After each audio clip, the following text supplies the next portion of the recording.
Coming up, simang aquí, botabay tayong oportunidad pa disfrutar de diferente virtual concerts como también live stream para sinikibuti algo más tihasi. Super fun. May tabay mention na algún pabosunang patinikwento ko nang just 3 de April sa kita manyang Justin Bieber lo perform un live show for the diferente ruins ng di hotel na Paris pa sinakipromover so último Billboard 200 #1 album Justice. I-show aqui lo kumisa pa 7 da noite Eastern Time ku di biyahe su trasong after party. Evento aqui lo stream live riba Justin Bieber sa YouTube channel. Riba just 6 de April Weezer to team up ku Los Angeles Philharmonic kumatami Youth Orchestra na Los Angeles pang live stream show for the Walt Disney Concert Hall. Evento aqui lo feature e banda sa último album OK Human.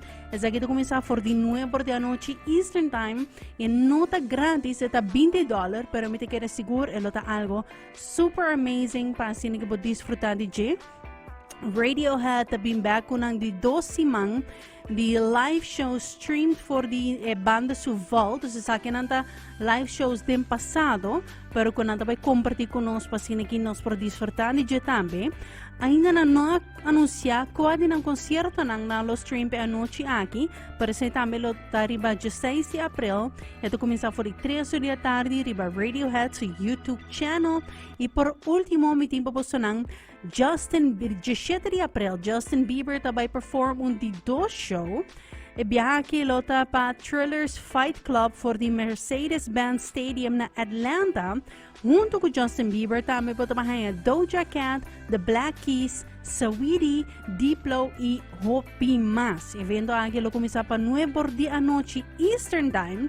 Sa gisiti un price un tiki mas grande ko ni eta $49.99 pero mi tegere ko diferente artista ng grande asina boting ko wake nostali manebo to ba yung konsierto di verdad just for the comfortability di bo mesong casa asina ta mi tegere lo ta algo leuk lagami sa si bota sign up pa siniki bo sende un Skype pamitame por wake junto kubo for this ultimo album esa kita Justin Bieber su latest hit Peaches.